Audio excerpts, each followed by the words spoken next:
Halo, selamat datang. Hari ini kita akan lihat Ramadan dari kacamata yang, ya mungkin sedikit beda. Bukan cuma soal ritual, tapi kita akan bedah Ramadan sebagai sebuah program universal buat pengembangan diri. Coba deh bayangin ini sebagai camp latihan super intensif khusus buat jiwa kita. Oke, kita gali lebih dalam ya. Kutipan ini, ini benar-benar bisa mengubah cara pandang kita soal Ramadan. Jadi, ini bukan sekedar pasif menahan lapar dan haus, sama sekali bukan. Ini soal berlatih secara aktif, sengaja, buat jadi versi terbaik dari diri kita sendiri. Nah, ini dia intinya.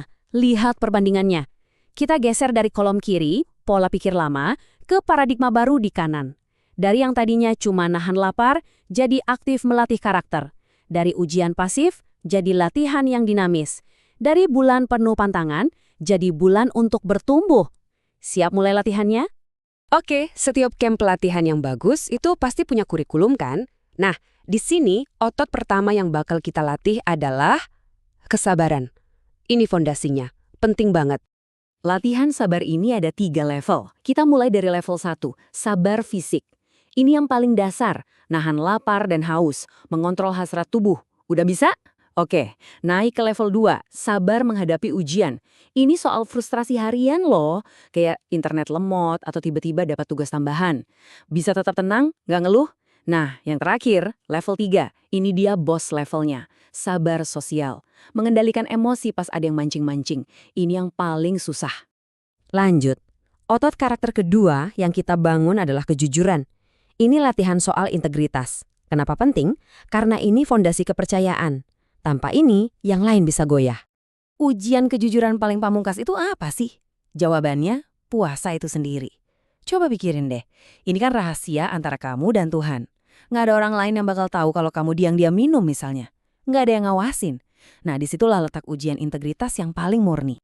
Pelatihan kejujuran ini kita pecah jadi 3 arena penting dalam hidup. Pertama, ucapan. Pasang semacam filter di mulut kita. Sebelum ngomong, tanya dulu, ini bener nggak?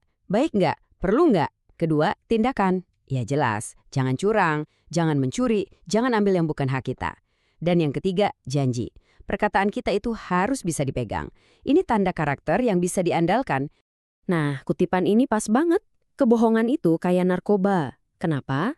Karena sekali bohong, kamu butuh kebohongan lain buat nutupin yang pertama. Terus butuh lagi, dan lagi. Ini jebakan yang nggak cuma ngerusak kepercayaan orang lain, tapi juga bikin kita nggak tenang. Sulit banget buat berhenti kalau udah mulai. Oke, otot berikutnya yang kita latih, ini yang bikin kita jadi manusia seutuhnya. Kekuatan ganda, empati, dan memaafkan. Anggap aja ini sesi latihan khusus untuk hati. Pernah kepikiran nggak rasa lapar yang kita rasain pas puasa itu sebenarnya lebih dari sekedar ya lapar?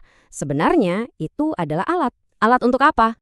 Nah, ini jawabannya. Rasa lapar itu ngajarin kita empati. Dengan merasakan lapar, walau cuma sebentar, kita jadi bisa sedikit membayangkan apa yang dirasain jutaan orang di luar sana setiap hari. Ini cara buat nyambungin hati kita ke perjuangan mereka, bikin kita lebih peduli dan mau berbagi. Selain empati, ada lagi latihan buat hati. Memaafkan. Coba lihat perumpamaan ini deh. Nyimpen dendam itu ibaratnya kayak bawa batu berat di dalam tas. Kemana-mana kamu bawa. Berat. Nah, memaafkan itu kayak ngejatohin batu itu. Pluk. Langsung enteng. Hati jadi damai. Jadi, memaafkan itu sebetulnya bukan buat orang lain, tapi buat diri kita sendiri. Buat melepaskan beban itu. Dan sekarang, keterampilan inti terakhir di camp pelatihan kita. Disiplin. Inilah yang membedakan antara sekedar pengen dan melakukan. Ini yang mengubah niat baik jadi aksi nyata. Keunggulan sang juara. Ada 2 pilar disiplin yang kita latih di sini. Pertama, disiplin waktu. Kita harus bangun buat sahur di jam tertentu, buka puasa juga pas di waktunya. Ini benar-benar perang sebulan penuh melawan kebiasaan menunda-nunda. Pilar kedua adalah disiplin kewajiban. Ini soal melakukan apa yang harus dilakukan, bukan cuma yang ingin dilakukan. Menyelaraskan tindakan kita dengan tanggung jawab.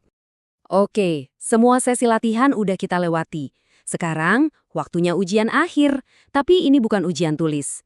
Ini simulasi di dunia nyata. Buat ngetes seberapa kuat otot karakter yang baru kita latih ini pas lagi di bawah tekanan. Coba bayangkan skenario ini ya. Kamu lagi ujian, terus mentok di satu soal yang penting banget. Tiba-tiba, teman di sebelahmu sengaja geserin kertasnya biar kamu bisa lihat jawabannya. Nggak ada yang lihat nih. Ini momen penentuan. Di kepala kamu pasti ada dua suara yang mulai bisik-bisik kan? Apa yang kamu lakuin? Nah, di satu sisi, ada suara godaan yang bilang, udah lihat aja, cuma satu soal kok, nggak ada yang bakal tahu. Nilai kamu jadi lebih bagus. Tapi di sisi lain, ada suara pelatih karakter dari dalam diri kamu yang bilang, jangan, itu nggak jujur. Kamu ngekianatin kepercayaan guru dan kerja kerasmu sendiri. Nilai 80 yang bersih jauh lebih baik dari 100 yang kotor. Suara mana yang kamu dengerin? Setiap pilihan ada konsekuensinya. Kalau kamu nyontek, resikonya ya rasa bersalah, takut ketahuan, kepercayaan hancur, dan intinya kamu nggak belajar apa-apa. Tapi kalau kamu milih jujur, hadiahnya adalah hati nurani yang bersih, harga diri, karakter yang makin kuat, dan kamu beneran belajar. Nah, pilihan kamu di sini nunjukin hasil pelatihanmu. Kamu butuh kesabaran menerima hasil, kejujuran pada diri sendiri, dan disiplin pada aturan. Semuanya nyambung. Camp pelatihan ini kan nggak selamanya, cuma sebulan. Terus apa tujuan akhirnya? Apa yang terjadi setelah kita lulus dari camp ini? 11. Apa maksudnya angka ini? Pelatihannya memang cuma 1 bulan, tapi tujuannya adalah untuk mengubah 11 bulan sisanya dalam setahun. Ini penting banget buat diingat. Tujuannya itu bukan jadi orang super sempurna selama 30 hari, terus balik lagi ke kebiasaan lama. Bukan.